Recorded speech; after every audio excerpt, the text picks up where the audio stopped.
بسم اللہ الرحمن الرحیم۔ السلام علیکم ورحمۃ اللہ وبرکاتہ۔ عابد راجہ چینل کی طرف سے آج میں اپنے دوستوں کو شام یعنی سیریا پر نبی اکرم صلی اللہ علیہ وسلم کی جو حدیث ہے وہ آپ دوستوں تک پہنچاؤں گا۔ اس حدیث میں شام کا کتنا بڑا مقام اللہ تعالیٰ نے اور رسول اللہ صلی اللہ علیہ وسلم نے بیان کیا ہے، ذرا سنیں۔ اس ویڈیو کو آپ نے آگے شیئر کرنا ہے تاکہ دوسروں تک بھی یہ ویڈیو پہنچ سکے۔ تو سٹارٹ کرتے ہیں۔ بسم اللہ الرحمن الرحیم۔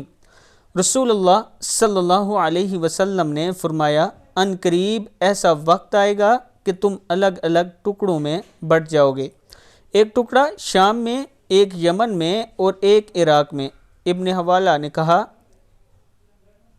اللہ کے رسول مجھے بتائیں اگر میں وہ زمانہ پاؤں تو کس ٹکڑے میں رہوں؟ آپ صلی اللہ علیہ وسلم نے فرمایا، اپنے اوپر شام کو لازم کر لو، کیونکہ شام کا ملک اللہ کی بہترین سرزمین ہے۔ اللہ اس ملک میں اپنے نیک بندوں کو جمع کرے گا۔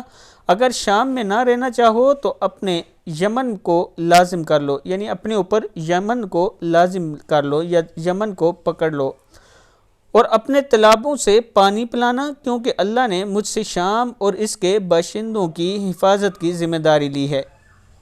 ابو داؤد میں یہ حدیث موجود ہے۔